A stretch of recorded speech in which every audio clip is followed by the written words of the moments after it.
सबको जय मसीह की। फिर से आप सबका स्वागत करता हूँ इस बाइबल अध्ययन में। हम प्रकाशित वाक्य के 8वें अध्याय में हैं और आज के जो अध्ययन का वो है संदर्भ या अनुच्छेद है 8 का 5 से लेकर 13 तक। हमने 8 का 1 से लेकर 4 तक पिछले बार देखा था। सो हमने वहाँ पर देखा कि सबसे पहले वहाँ पर एक सन्नाटा छा जाते हैं। उसके बाद हमने देखा कि प्रार्थना से भरी धूप जो है, सोने का धूपदान के विषय में हमने देखा। और उसके बाद अब जो हमने वचन पढ़ा है या पढ़ा है 8 का 5 से लेकर आगे को, जहाँ पर परमेश्वर का क्रियाकलाप को हम आगे जो हो रही है उस बात को देखने को मिलते हैं। सो आयत 5 इस प्रकार पढ़ते हैं, और स्वर्गदूत ने धूपदान लेकर उसमें वेदी की आग भरी और पृथ्वी पर डाल दी, और गर्जन और शब्द और बिजलियां और भूमि डोल होने लगा। सो हमने देखा कि पिछले अध्याय में भी जब मोहर खोल रहे थे तब भी भूमि डोल हुआ, तभी सूरज और चंद्रमा अंधियारा हो गया, है ना, वोल्कानिक इरप्शन हुआ। ये सारी बातें हमने देखा।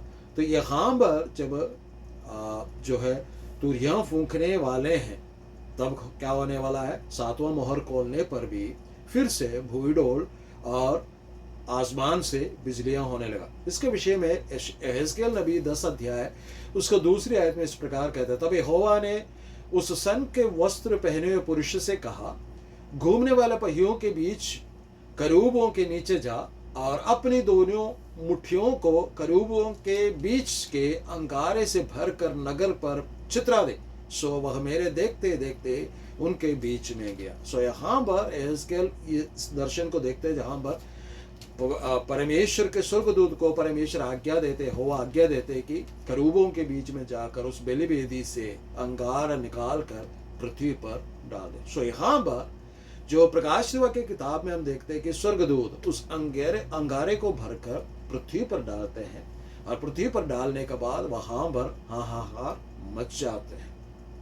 और पवित्र लोगों के प्रार्थनाओं के साथ, ये प्रार्थना क्या करके हमने पिछले बार देखा था, क्योंकि परमेश्वर क्यों ये डालते हैं कि ये अंगारा भरकर क्यों पृथ्वी पर उंडेल दिया, क्योंकि परमेश्वर पवित्र लोगों के विरोध में इस दुष्ट संसार ने जो कुछ भी किया उसका न्याय करना चाहता है या उसका पलटा देना शुरू करते हैं। सो तुरहियों के द्वारा होने वाले विभूतियों से लोगों को परमेश्वर मन फिराव में ले आना चाहते हैं, वो भी है, ठीक है।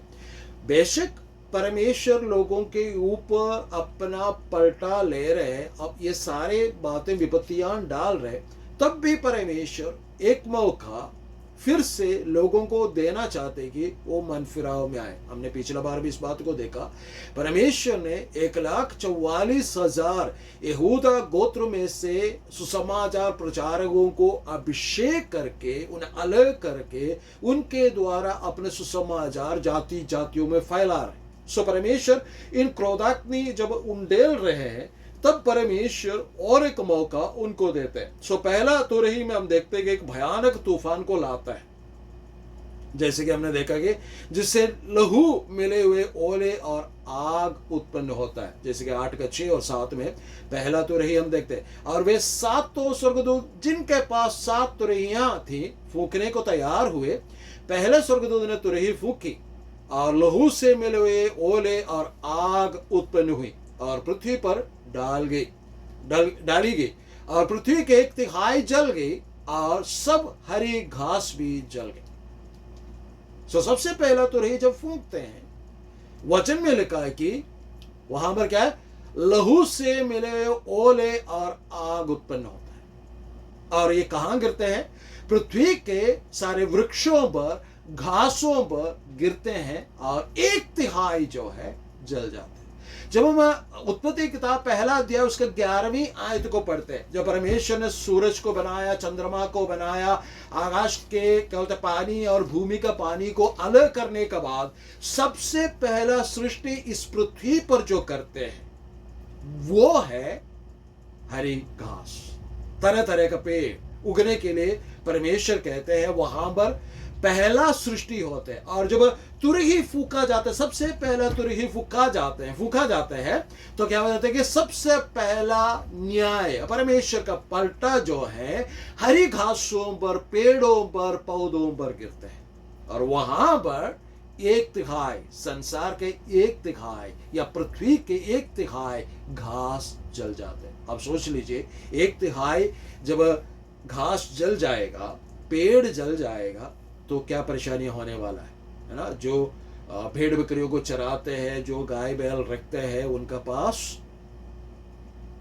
अकाल और पड़ेगा। मैं पता है कि उससे पहले भी अकाल हो चुके हैं, लोग बहुत ही मुसीबतों से होकर जीवन जी रहे, लेकिन फिर से ये चीजें आ रहे तो जल गए, फिर वहां से कुछ उगने का कोई चांस ही नहीं। सो जब हम देखते हैं, जब हम निर्गमन के किताब में देखते हैं 9 अध्याय उसके 18 से लेकर 26 तक पढ़ते हैं, वहां पर लिखा गया कि ओले गिरे, है ना। वहां पर जो मूसा के द्वारा मिस्री लोगों के ऊपर परमेश्वर ने जो विपत्ति लाया था, वैसा ही विपत्ति को हम यहां पर देखते हैं। लेकिन यहां पर एक फर्क क्या है कि जो ओले गिरा वो लहू मिला हुआ था, और उससे जब वो गिरते थे तो आग उत्पन्न होते थे। इस प्रकार मैं कहना चाहूंगा कि it's a kind of acidic rain, जिसका वजह से जब वो नीचे गिरते हैं, भूमि में जो भी हरी घास जिसके साथ टच हो जाएगा, वो एसिड जो है ऐसे परिवर्तित हो जाएगा कि वो जगह पूरा जल जाएगा ना। एसिड के बारे में हमें हर किसी को पता है, एसिड जहां गिरते हैं वहां पर सब कुछ सर्वनाश कर लेते हैं। सो वो एक काम होने वाला है। सो एसिडिक रेन होने वाला है। अगर साइंस के अनुसार देखा जाए, साइंस ये बार बार हमें इत्तला करते हैं कि एक एसिडिक रेन होने वाला है, इसलिए प्रदूषण कम करो, है ना। ये सारी चीजें होनी है। प्रदूषण जितना भी कम करने का प्रयास करो, प्रदूषण कम नहीं होने वाला है। लोग कहते हैं कि क्या कहते हैं कि आप वृक्ष लगाओ, पेड़ लगाओ, ताकि हम प्रदूषण को बचा सके। ये बचा नहीं पाएंगे। अंतिम दिनों में ये पृथ्वी में सब कुछ जल कर राख होना है। इसका मतलब ये नहीं है कि हम प्रदूषण को नहीं बचाना। एक मसीह होने के नाते मेरा और आपका कर्तव्य है कि हम जिस जगह पर रहते हैं वहां का प्रदूषण को स्वच्छ रखें, उस जगह को स्वच्छ रखें। अगर मसीह लोग है ना, इंग्लिश में ऐसे कहावत है, cleanliness is next to godliness. अगर आप परमेश्वर का भय मानने वाला व्यक्ति है तो आप साफ सुथरा रहेंगे, साफ सुथरा रखेंगे। सो आपके वातावरण को, मेरे वातावरण को साफ सुथरा रखने का जिम्मा मेरा और आपका है। लेकिन यहां पर जो परमेश्वर के स्वर्गदूत तुरही फूकते हैं, सबसे पहला वहां पर एसिडिक रेन होगा, ओले पड़ेंगे, और ओले भी इतने बड़े होंगे जैसे होशू की किताब 10:11 में लिखा गया कि एमोरियों का राजा के ऊपर बड़े बड़े पत्थर डालकर यहोवा ने यहोशू और उसके सेना को विजय दिलाया। ठीक वैसा ही बड़े बड़े टुकड़े गिरे।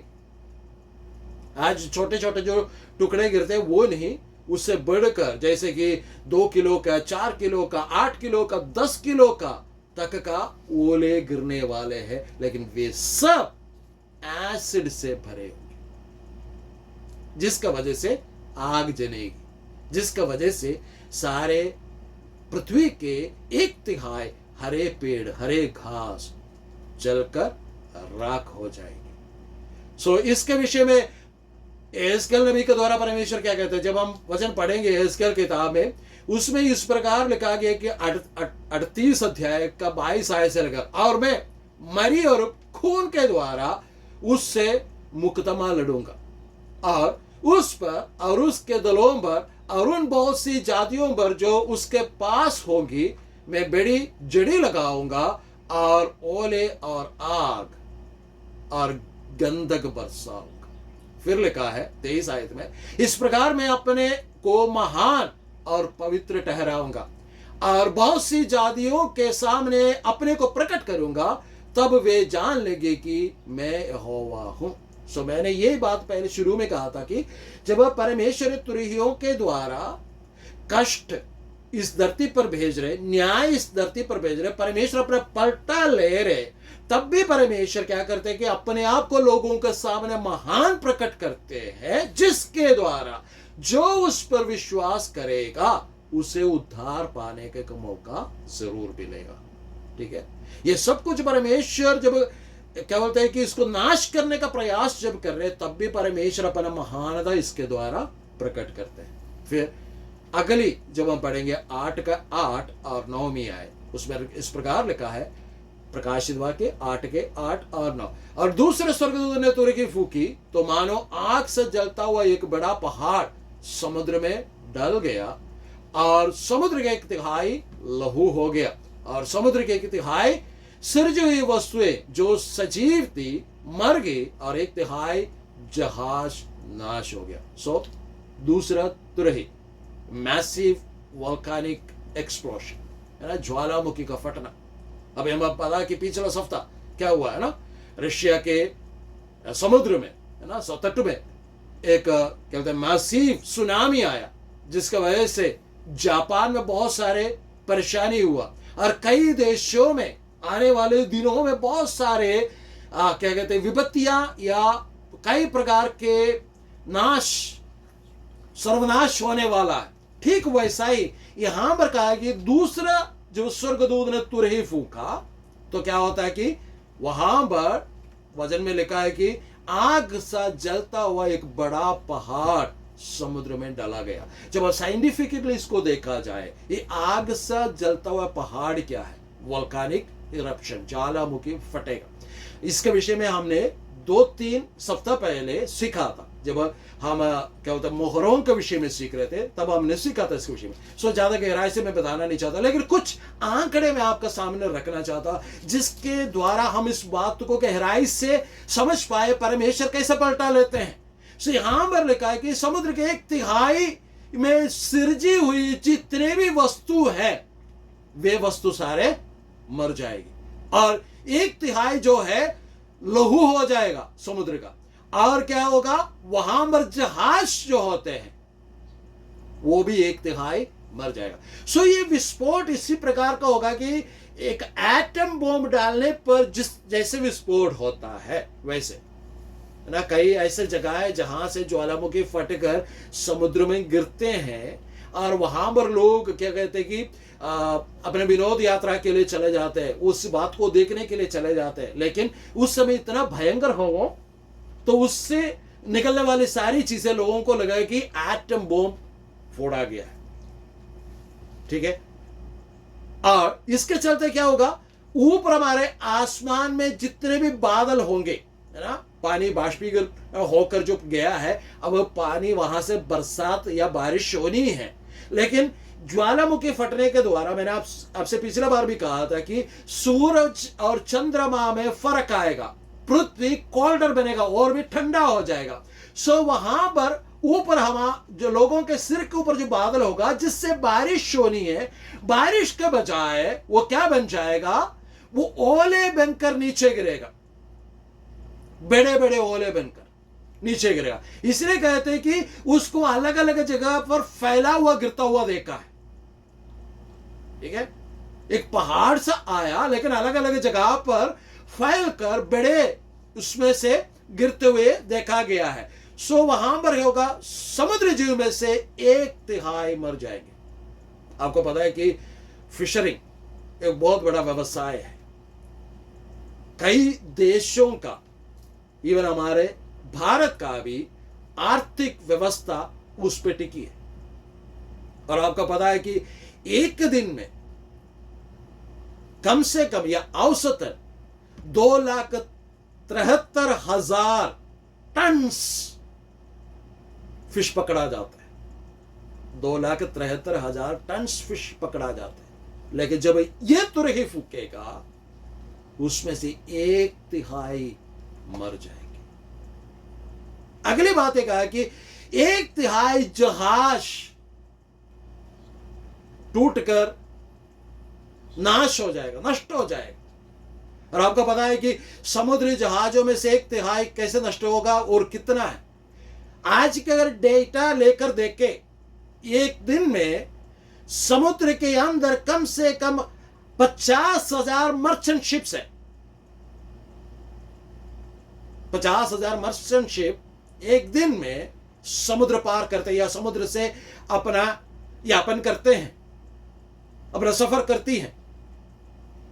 और कम से कम 226 मिलियन टन सामग्रियों को इधर से उधर ले जाते हैं। 80% कारोबार, व्यापार संबंधित सामग्रियां, कार, सीमेंट, क्रूड ऑयल, ये सारी चीजें, आयरन, हर एक धातु जो है जहाजों के द्वारा, कार्गो शिप्स के द्वारा, मर्चेंट शिप्स के द्वारा एक जगह से दूसरा जगह ले जाया जाता है। सो एक दिन में औसतन कम से कम 50,000, अभी इस वक्त पानी में 50,000 मर्चेंट शिप है।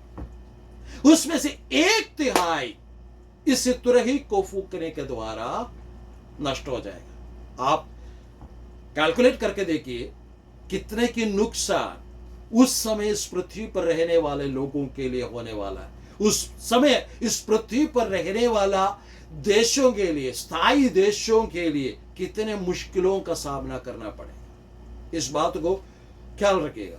सो यहां पर मैं इस बात को छोड़ना चाहता, आगे बढ़ना चाहता। 8 का 10 और 11 जिसमें तीसरा तुरही के विषय में बताया गया। और तीसरे स्वर्गदूत ने तुरही फूंकी और एक बड़ा सा तारा जो मशाल के नाई जलता था स्वर्ग से टूटा और नदियों की 1/3 पर और पानी के सोतों पर आ पड़ा। 11वीं आयत।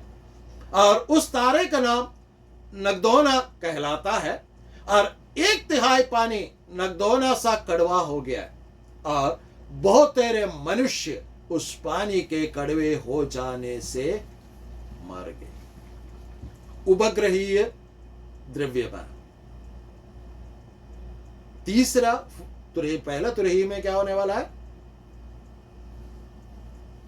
क्या होगा, ऊपर से ओले गिरेंगे, है ना, एसिडिक रेन।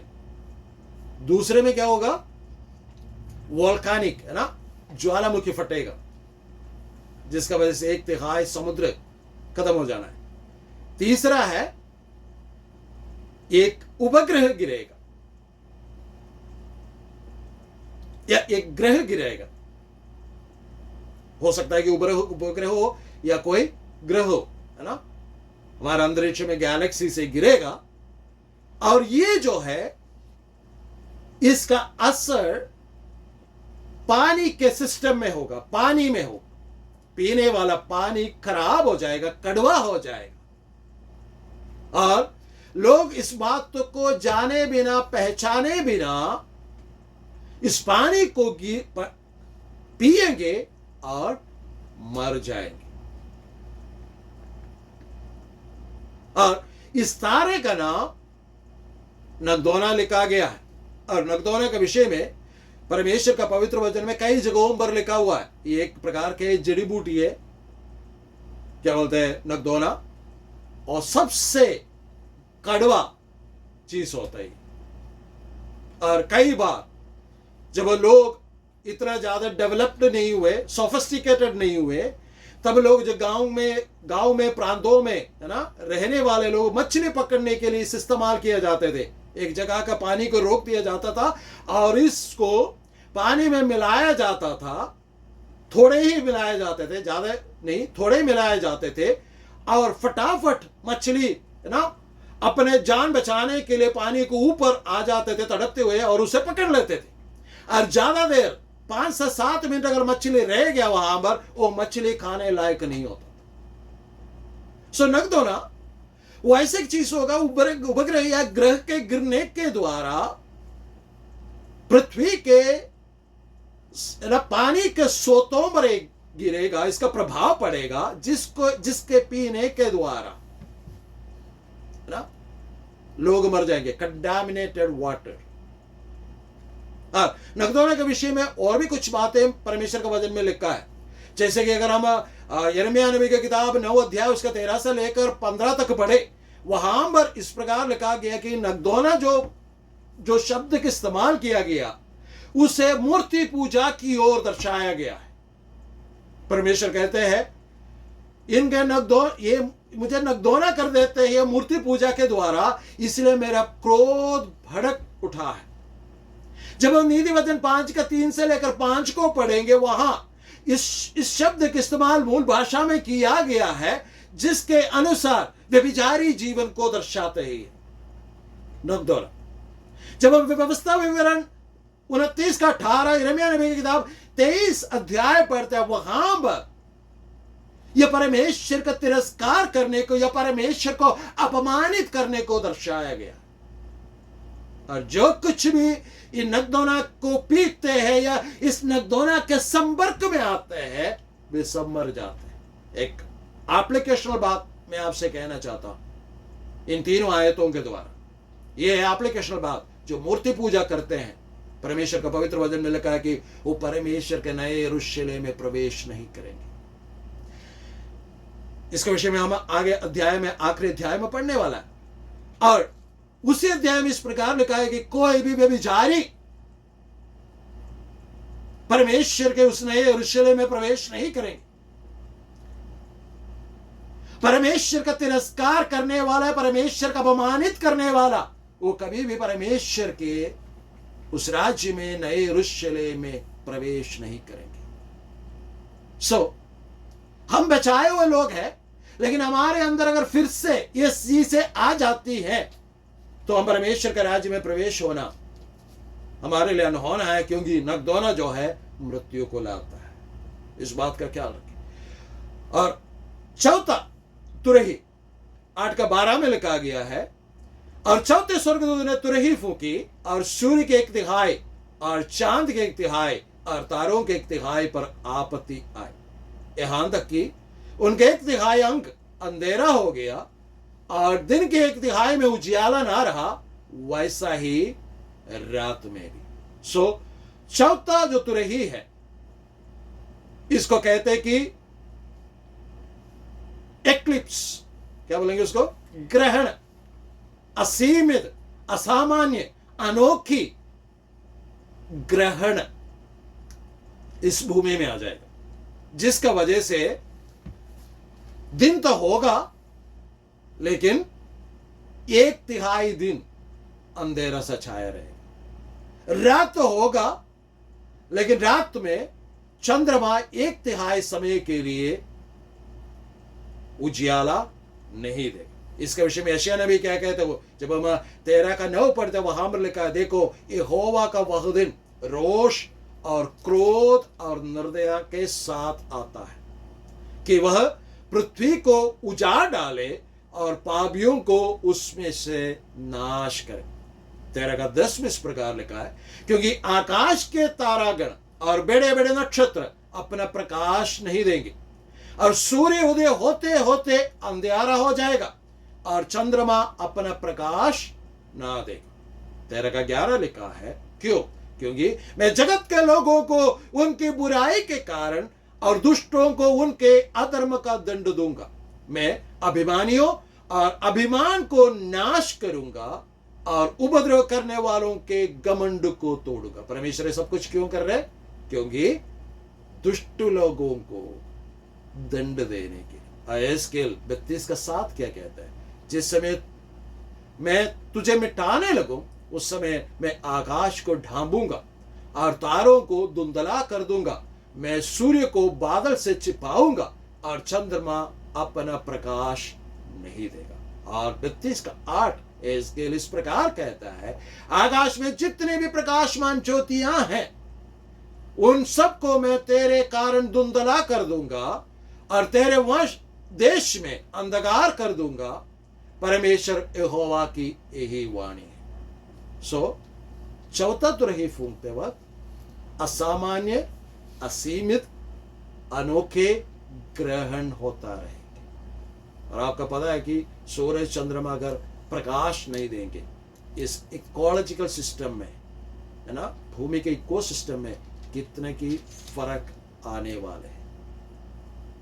अगली बात 8 का 13, और जब मैंने फिर देखा तो आकाश के बीच में एक उकाब को उड़ते और ऊंचे शब्द से एक कहते हुए सुना कि उन 3 स्वर्गदूतों की तुरही के शब्दों के कारण जिनका फूकना अभी बाकी है, पृथ्वी के रहने वालों पर हाय हाय हाय।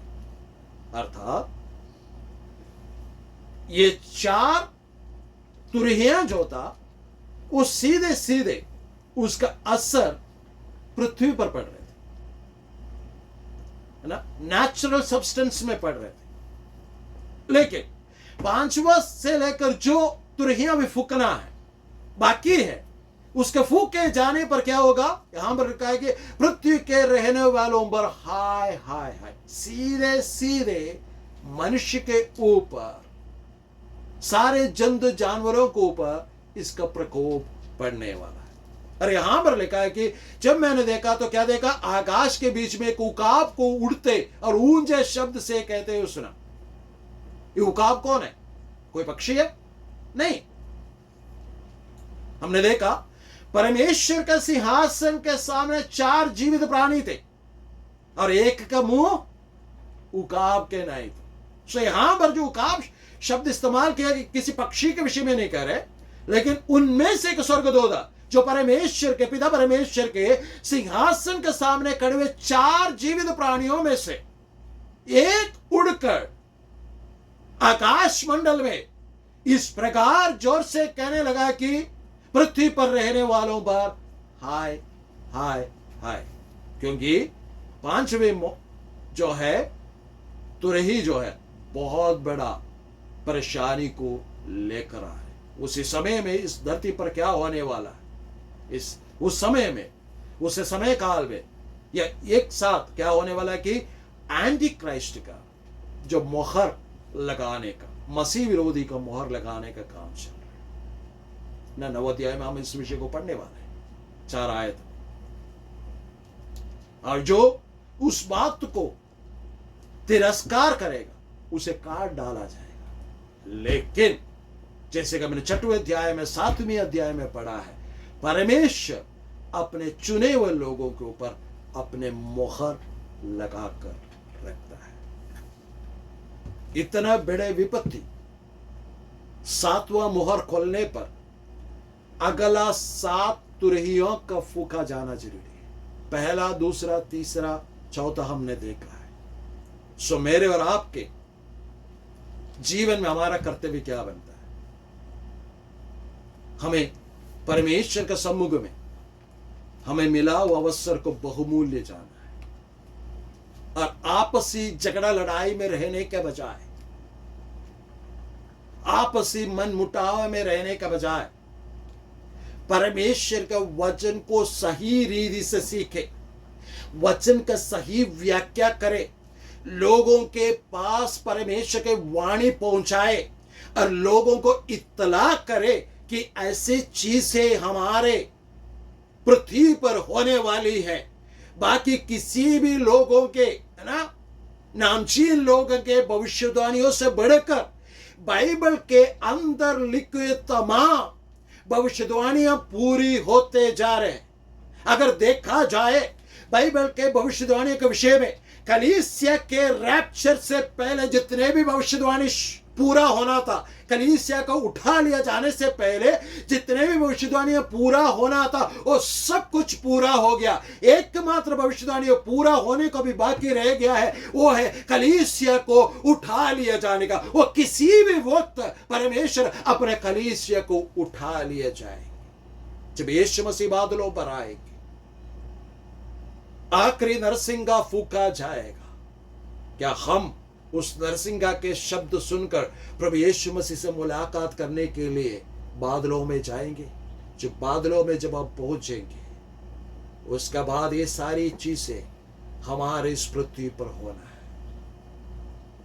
लोग समझते हैं, जैसे रोमियो का पत्री में लिखा है कि लोग अपने आप को ज्ञानवान समझकर मूर्ख बन गया है।